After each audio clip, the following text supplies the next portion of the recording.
I'll never forget the feeling of looking at my bank statement and seeing that $60 gym membership fee for the 6th month in a row. It wasn't just the money, it was what that charge represented. It was a monthly reminder that I was failing. It was a fine I was paying for being too tired, too busy, or too intimidated to actually walk through those gym doors. For a long time, I believed the lie that getting in shape required a special building, expensive machines, and a crowd of people who already looked perfect. I thought that because I couldn't commit to a 2-hour gym ordeal, I was destined to stay out of shape, sluggish, and disconnected from my own body. I felt like a passenger in my own life, watching my health drift away while I paid for a membership I was too embarrassed to use. 30 days ago, I did something that felt like giving up, but turned out to be the smartest move I've ever made. I quit the gym for good. I decided to stop donating my money to a club and start investing my time in myself. I wanted to see if a man over 60, with nothing but a living room floor and 20 minutes a day, could actually reclaim his strength. I was skeptical. I didn't think bodyweight exercises could do what those heavy machines promised. But what happened over the next 4 weeks didn't just change my waistline, it changed how I carry myself as a father, as a mentor, and as a man. If you've ever felt like the gym wasn't built for you, or if you're tired of feeling guilty about a health journey that never seems to start, I want you to hit that subscribe button right now. You're not a failure, you just haven't found your territory yet. Join us here at Seasons of Strength, and let's build something real together. Today, I'm taking you through the exact 30-day blueprint I used to prove that you don't need a gym to be powerful. You are your own gym. And it all started with a breakup that saved my life.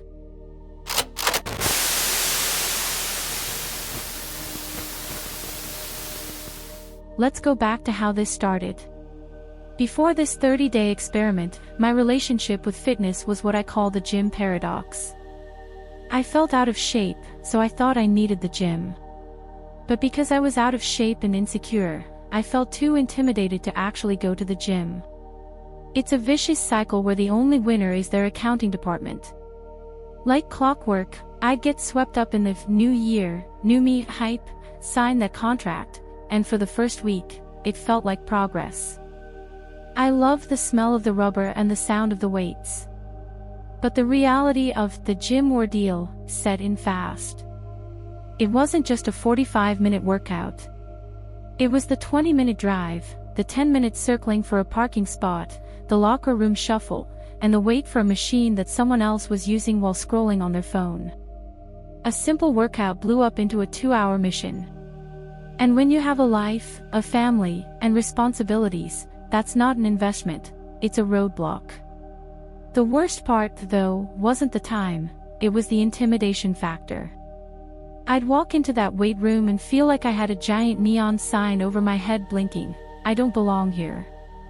I felt like a ghost wandering between machines I didn't understand, terrified of injuring myself or looking foolish. So, I'd retreat to the cardio section, spend 30 minutes on an elliptical, bored out of my mind, and leave feeling like I hadn't accomplished a thing. I was paying $60 a month to feel bad about myself. I was paying for access to a community that made me feel invisible. One Tuesday morning, staring at that bank statement, I realized that my health investment had turned into a monthly fine for not being disciplined enough. I was done with the guilt. I was done with the commute. And I was done with the idea that my strength belonged to a building I hated. I realized that if I was going to fight back, I had to do it on my own terms. I had to break up with the gym to finally find myself. And that led me to the question that changed everything: could I really become a powerhouse in my own living room? The moment I hit send on that cancellation email, I felt two things: a massive wave of relief, and a cold flash of panic. For my entire adult life, getting fit was synonymous with going to the gym.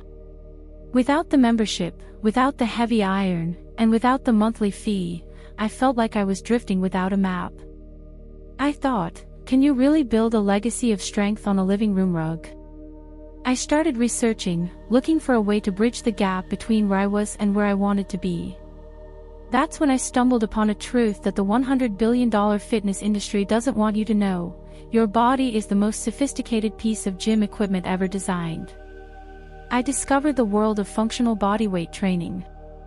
This isn't just doing some push-ups. It's a pillar of human health that has been used by warriors and athletes for centuries. These movements, squatting, pushing, pulling, and bracing, are the fundamental patterns of life. They don't just build vanity muscles, they build real-world capability. I realized that the gym machines had been doing the stabilizing for me. When you use a machine, you're on rails.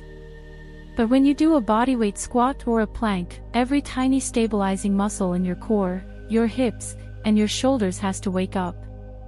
You aren't just getting bigger, you're getting connected. The skepticism I had started to transform into a flicker of real hope. I didn't need a 20-minute commute to be healthy. I didn't need to wait in line for a squat rack to be strong. I just needed 10 feet of space and the discipline to show up for myself. I decided to treat myself as a 30-day experiment. No more excuses about the traffic or the intimidating weight room. It was just me versus my own gravity.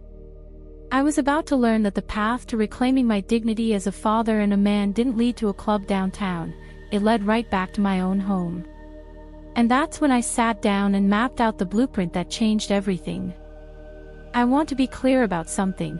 This wasn't about heroic, 2-hour sessions. The secret to my 30-day transformation wasn't intensity, it was consistency and progression. I stopped trying to crush myself and started trying to build myself. The philosophy I followed is called progressive overload. It sounds technical, but for us, it just means making the workout slightly more challenging every few days. Maybe you do one more rep, maybe you rest 10 seconds less, or maybe you move with more control. This is how you tell your body that easy isn't enough anymore. Here is the weekly schedule I used to rebuild my foundation. It's a 4-day split that prioritizes recovery. Day 1 and 4, Workout A, full body strength. Day 2 and 5, Workout B, core and cardio focus. Day 3 and 6, active recovery, a 20-minute walk or light stretching. Day 7, complete rest. Workout A, the strength pillars. We focus on compound movements, exercises that use multiple joints at once. This is how you build functional armor. We do these in a circuit, 1 set of each, back to back, rest 90 seconds, then repeat. Chair squats, at 12 to 15 reps, stand in front of a sturdy chair. Push your hips back until you lightly tap the seat, then drive through your heels to stand. This isn't just a leg exercise, it's your independence move. If you can squat, you can stay out of a wheelchair. Knee push UPS, to failure keep your body in a straight line from head to knees. This builds the chest and shoulder strength we often lose as we age. It's the foundation of your protector physique. Glute bridges, lie on your back, knees bent, and drive your hips toward the ceiling. This wakes up the posterior chain that gets turned off by sitting in recliners all day. Bird dog, on all fours, extend your opposite arm and leg. This is the ultimate move for spinal stability and balance. Workout B, the engine and the core. This is about getting the heart rate up and tightening the midsection. Stationary lunges, a massive test of balance. Take a big step forward and lower your back knee. This builds the stabilizers that prevent falls. Bicycle crunches, 45 seconds. We aren't just looking for abs, we're looking for a core that can support our spine when we lift our grandkids or carry groceries. The plank, hold as long as possible. This is the mental toughness move. It teaches your body to stay rigid and strong under pressure.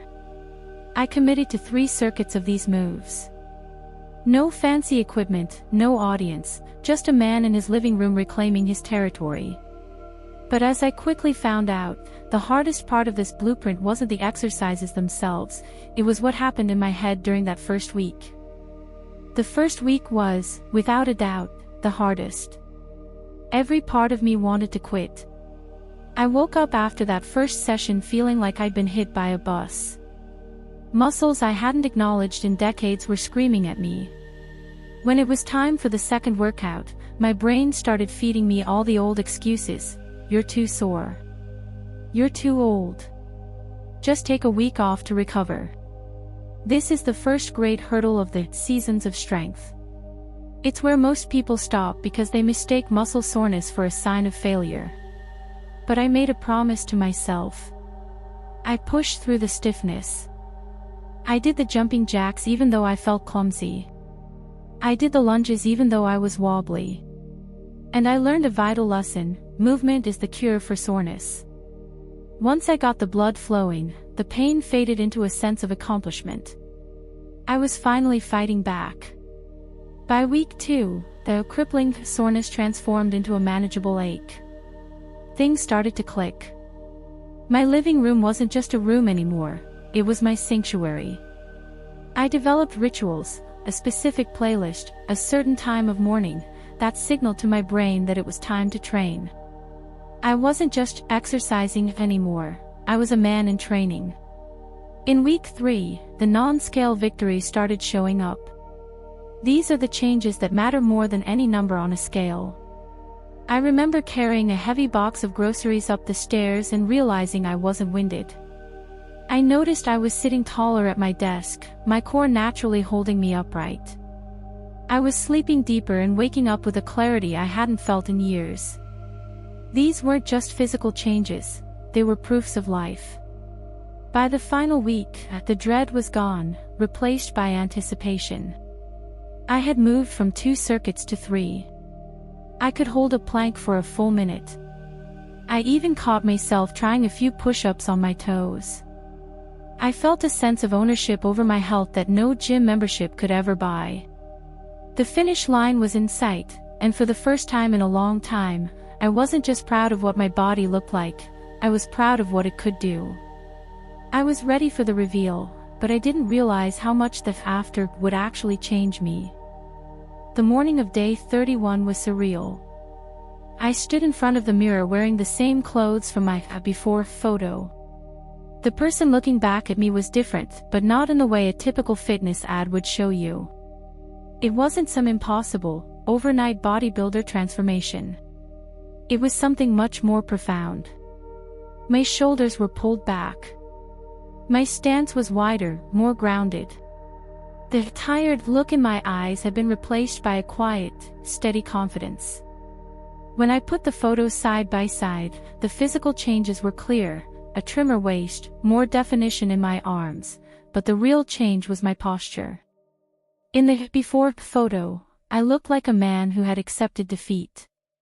In the after, I looked like a man who was ready to lead his family again. This 30-day journey taught me 3 life-changing lessons that go far beyond a workout plan. First, consistency is the ultimate force multiplier. A 20-minute daily habit in your living room will beat a 2-hour, heroic gym session every single time. Momentum is what builds a life, intensity is just for show. Second, you are your own gym. The belief that you need a building full of steel and chrome to be healthy is a myth designed to sell memberships. Your body weight is the only resistance you need to stay sovereign and strong. Functional strength is about mastering your own frame, not a machine's rails. Finally, and most importantly, your physical strength is the key to your emotional reconciliation. By taking care of myself perfectly, I changed how I showed up for my daughter. I stopped being the project she had to manage and became the father she could rely on. The discipline I built on my living room floor gave me the dignity to heal my family. Quitting the gym wasn't an act of giving up. It was an act of taking control. I stopped paying a fee to feel like a failure, and I started doing the work to feel like a man. If you're ready to stop waiting and start fighting back, the floor is right there. The plan is in your hands. Now, all you have to do is decide that you're worth the effort. If you want to start your own 30-day journey, I've made it as easy as possible. I put my entire Sovereign Strength blueprint, the schedule, the moves, and the progression tips, Download it, pin it to your fridge, and just give me day 1. If you're ready to reclaim your strength, comment day 1 below and hit that subscribe button. Let's show the world that our best seasons are still ahead of us. Stay strong and stay sovereign.